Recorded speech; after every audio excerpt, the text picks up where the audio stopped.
Hey, you are watching Watch Physics. Never forget to subscribe this channel and hit the bell icon. In this video, we are explaining a very important topic of class 12 physics, which is Ohm's law. इस video में first of all हम define करेंगे what is meant by Ohm's law. According to definition,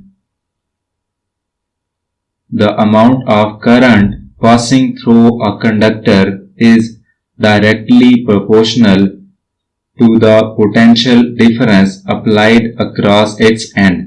कि किसी भी conductor में पास होने वाला करंट उसकी वैल्यू डायरेक्टली प्रोपोर्शनल होती है उस कंडक्टर के दोनों एंड्स के ऊपर अप्लाई होने वाले पोटेंशियल डिफरेंस के. Clear this point? Provided the temperature and physical state of conductor does not change. Ohm's law में कंडक्टर की जो फिजिकल स्टेट है लाइक टेम्परेचर वो चेंज नहीं होना चाहिए. क्लियर? आई एम होपिंग यहां तक आपको कोई डाउट नहीं होगा. मैथमेटिकली I डायरेक्टली प्रोपोर्शनल है V कि जैसे जैसे हम वोल्टेज की वैल्यू इंक्रीज करेंगे करंट की वैल्यू इंक्रीज होगी.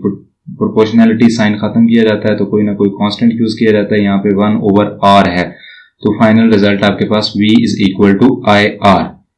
इस इक्वेशन में R आपके पास क्या है? Where R is the constant of proportionality. तो इस कांस्टेंट को हम रेजिस्टेंस का नाम देते हैं. क्लियर? अब हम रेजिस्टेंस को डिफाइन करते हैं. According to definition, the property of substance which offers opposition to the flow of current through it. कि किसी भी सब्सटेंस की ऐसी प्रॉपर्टी जो करंट के फ्लो को अपोज करे उस प्रॉपर्टी को हम रेजिस्टेंस कहते हैं. करंट के फ्लो को रोके. क्लियर? रेजिस्टेंस का फार्मूला है आपके पास R is equal to V/I. यहाँ पे R रेजिस्टेंस को रिप्रेजेंट करता है, V पोटेंशियल डिफरेंस को, जबकि I करंट को रिप्रेजेंट कर रहा है. Clear? SI unit of resistance is ohm और ओहम को हम इस सिंबल से रिप्रेजेंट करते हैं. Clear this point?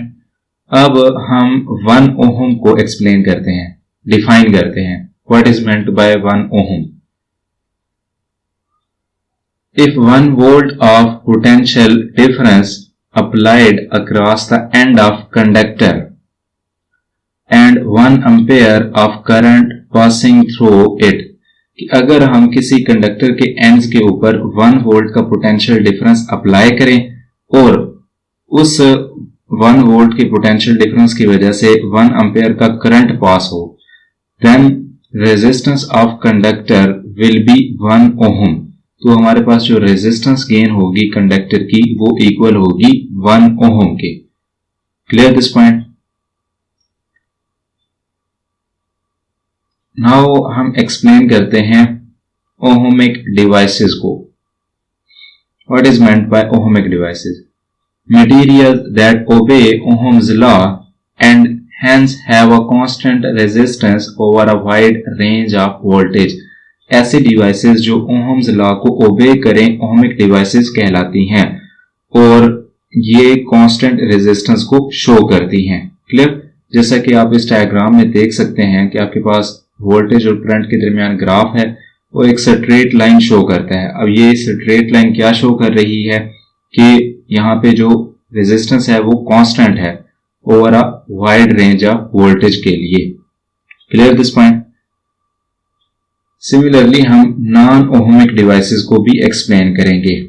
What is meant by non ohmic devices? The devices which do not obey Ohm's law. ऐसे डिवाइसेस जो ओहम्स लॉ को ओबे ना करती हों, ऐसी डिवाइसेस को हम नॉन ओहमिक डिवाइसेस कहते हैं. And having a resistance that changes with voltages and current. कि इनकी जो रेजिस्टेंस होती है जैसे ही हम वैल्यू ऑफ करंट या वोल्टेज चेंज करते हैं उसी साथ रेजिस्टेंस की वैल्यू भी चेंज हो जाती है. इट्स मीन रेजिस्टेंस कांस्टेंट नहीं होती. इसको हम कुछ एग्जांपल से एक्सप्लेन करेंगे. फर्स्ट एग्जांपल आपके पास है नॉन ओहमिक डिवाइसेस की फर्स्ट एग्जाम्पल हमारे पास है filament lamp. When filament lamp is heated, its resistance increases and value of current decreases. जब हम फिलामेंट लैम्प को हीट करते हैं तो इसकी रेजिस्टेंस की वैल्यू इंक्रीज हो जाती है और रेजिस्टेंस प्रॉपर्टी ही वही है जो करंट के फ्लो को अपोज करती है। जैसे ही रेजिस्टेंस की वैल्यू इंक्रीज होगी ऑटोमेटिकली करंट की वैल्यू डिक्रीज हो जाएगी। Clear this point? आपके पास ये ग्राफ है non ohmic device filament lamp का। इसमें जो कर्व लाइन है वो यही शो कर रही है कि जो रेजिस्टेंस है वो कांस्टेंट नहीं है। क्लियर? आई एम होपिंग यहां तक आपको कोई डाउट नहीं होगा। सेकेंड एग्जाम्पल है आपके पास नॉन ओहमिक डिवाइसेस की, which is semiconductor diode. It is non-ohmic device and its graph does not show straight line. Semiconductor diode एक non-ohmic device है और इसका ग्राफ straight line शो नहीं करता। straight line शो क्यों नहीं करता? क्योंकि रेजिस्टेंस कांस्टेंट नहीं होती। ये नीचे आपके पास सेमीकंडक्टर डायोड का ग्राफ था। क्लियर? थर्ड आपके पास है थर्मिस्टर। ये भी आपके पास नॉन ओहमिक डिवाइसेस है। When thermistor is heated its resistance decreases and value of current increases.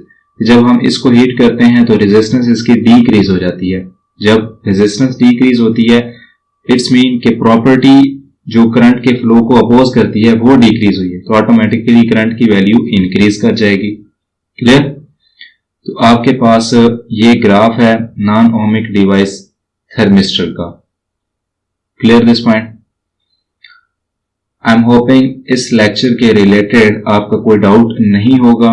अगर किसी टाइप का कोई डाउट है तो आप कमेंट कर सकते हैं, आपको आपके क्वेश्चन का आंसर मिल जाएगा। इस चैनल को सब्सक्राइब करें, बेल आइकन को हिट करें। अपना ख्याल रखें। अल्लाह हाफिज।